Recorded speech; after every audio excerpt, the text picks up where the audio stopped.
పంచి పరమానంగానే ఉంటుంది. కడుపు నిండితే భర్త ఆకలి తెలియదు అనే సామెత ఉన్నారు కదా, అలాగే కడుపు నిండిన వాడికి ఆకలి విలువ తెలియదు అన్నట్టుగా మనం దేవుని వాక్యం కూడా అంతే.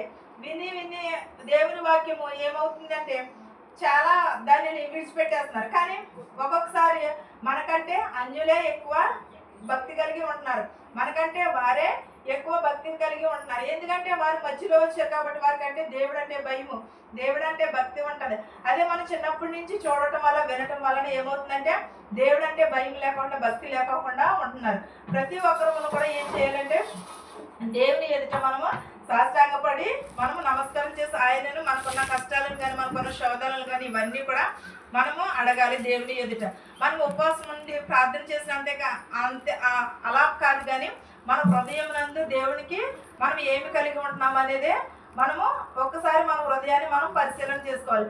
ఎప్పుడు కూడా మనం ఏం చేస్తాం, ఉపవాసం ఉంటున్నాం కదా ప్రభు అని సుంకరుడును పరిశ్రయుడును ప్రార్థన చేశారు. కానీ ఎలా చేశారు? సుంకరి ప్రార్థన ఆలకించాడా, పరిశ్రయుడు ప్రార్థన ఆలకించాడా? పరిశ్రయుడు ప్రార్థనే ఆలకించాడు. ఎందుకంటే ఆయన ఎదుటి వారితో పోల్చుకోలేదు. తను ప్రభు నీ కనులెత్తి నేను చూచుటకైనా కూడా యోగ్యుడను కాదు అని ప్రార్థించాడు. కానీ సుంకరుడైతే ఎదుటి వారితో పోల్చుకుని ప్రార్థన చేశాడు. అలాగే మనం ఎదుటి వారితో ఎప్పుడు కూడా మన భక్తి మనకే తెలుస్తుంది. దేవుడు చూస్తున్నాడు కదా పైనుంచి, దేవునికి చాటు మరుగైనది ఏది కూడా లేదు, ప్రతిదీ చూస్తున్నాడు దేవుడు. మనం చీకటిలో చేసినా వెలుగులో చేసినా ఏది చేసినా సరే ప్రతి ఒక్కటిని కూడా దేవుడు చూస్తున్నాడు. ఆయన లేనిది ఈ సృష్టి లేదు, మనము లేము. అయినా సరే ఆయన కళ్ళు కప్పి మనము ఏది కూడా చేయలేము. మనం ఎప్పుడూ కూడా ఆయన యందు యెహోవా యందు భయభక్తులు కలిగి ఉండుట ఆశీర్వదింపబడును అని అంటున్నాడు. మనం ఆశీర్వాదముల కోసమే వెతుకుతున్నాము, కానీ మన దేవుని ఎదుట ఎలా ఉంటున్నాము, మన హృదయం ఎలా ఉంటుందని ఎప్పుడైనా మన హృదయాన్ని మనం పరిశీలన చేసుకున్నామా? ఒక్కసారి మన హృదయాన్ని మనం పరిశీలన చేసుకుంటాం, మనలో ఏమి లోటుపాట్లు ఉన్నాయో అవన్నీ విడిచిపెట్టిన తర్వాత దేవుడు ఏం చేస్తాడంటే మనం ఉపవాస ప్రార్థనని చేస్తే ప్రతిఫలం దయచేస్తాడు. మన కుటుంబమును కూడా దీవెనలు ఇస్తాడు. మనకు అన్నింటిలో మన పశువులను పాడి పంటలను అన్నింటిని కూడా దేవుడు దీవిస్తానని చెప్పాడు, కానీ ఎప్పుడు కూడా శపిస్తానని ఎప్పుడు కూడా చెప్పలేదు.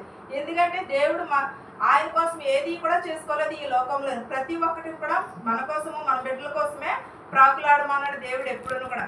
మనం ఏం చేస్తున్నామంటే అవి కనీసం ప్రభువా నాకు మారు మనసు దయచేయని మనము ఒక్కసారైనా సరే ప్రార్థనలో జ్ఞాపకం చేసుకుంటున్నామా? మనం ఎప్పుడైనా సరే ఏం చేయాలి? ఈ లోకపు వైపు ధనము కాదు, దేవుని దగ్గర ఉన్న ధనము కోసమని మనం వెతుకులాడాలి. ఎందుకంటే వాక్యము ఎప్పుడు కూడా మన హృదయాలలో మనము నింపుకోవాలి, వాక్యంని అనుసరించి నడుచుకోవాలి. మనం ఈ లోకంలో ఏమున్నదంటే ఆశలు ఏంటంటే కోరికలు తప్పగానే ఇంకా ఏది కూడా లేదు. ఎందుకంటే ఈ లోకంలో అంతా కూడా మోసము అసూయ అవే తప్పగాని ఇంకా ఏది కూడా లేదు. మనం ఇవన్నీ విడిచిపెట్టి దేవుడు